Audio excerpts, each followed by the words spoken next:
Assessment year 25-26 की income tax returns के form कब लाइव होंगे पोर्टल पर। दोस्तों, आप में से काफ़ी लोग इस बात को लेकर क्वेश्चंस पूछ रहे हैं कि असेसमेंट ईयर 25-26 के फॉर्म्स अभी तक इनकम टैक्स पोर्टल पर लाइव नहीं हुए हैं, तो ये कब तक लाइव हो जाएंगे जिससे कि हम अपनी income tax returns file start कर सकें। और अगर ये अभी तक लाइव नहीं हुए हैं तो डिले क्यों हो रहा है।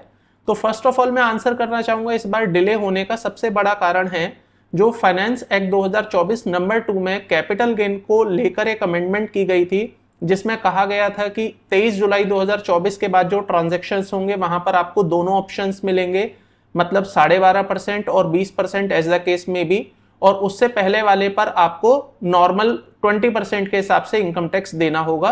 तो एक्चुअली में इस अमेंडमेंट को आईटीआर में इनकॉर्पोरेट करने में टाइम लग रहा है, जिसकी वजह से मैं समझ सकता हूं कि आईटीआर के फॉर्म्स लाने में देरी हो रही है। और फिर रही बात आईटीआर भरने की, अभी ऐसी कोई जल्दी भी आपको नहीं करनी चाहिए। आप सब जानते हैं Q4 का टीडीएस डिपॉजिट करने की जो डेट है वो 30 अप्रैल रहती है, वेयर एज टीडीएस की रिटर्न फाइल करने की जो डेट है वो 31 मई तक होती है। तो ऐसे में हो सकता है अगर आप अपनी इनकम टैक्स रिटर्न जल्दी फाइल करना चाहें और आपका Q4 का टीडीएस या इनकम सोर्सेज वहां पर आपके रिफ्लेक्ट नहीं हो रहे हैं इन योर 26 एएस और एआईएस, तो आपकी आईटीआर जो फाइल होगी वो भी मैं मान सकता हूं गलत ही फाइल होगी।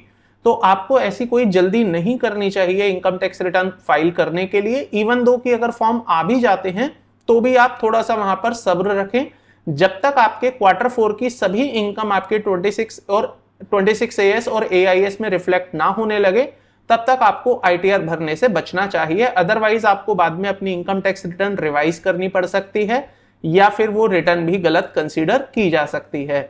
सो मैं उम्मीद करता हूं आने वाले कुछ ही दिनों में आईटीआर 1 एटलीस्ट पोर्टल पर अवेलेबल हो जाएगी, क्योंकि आईटीआर 1 में एज सच कोई मेजर अमेंडमेंट उनको नहीं करना है। रही बात आईटीआर 2 एंड आईटीआर 3 को लेकर, तो उसमें थोड़ा सा इस बार मैं डिले एक्सपेक्ट कर रहा हूं because of that amendment only.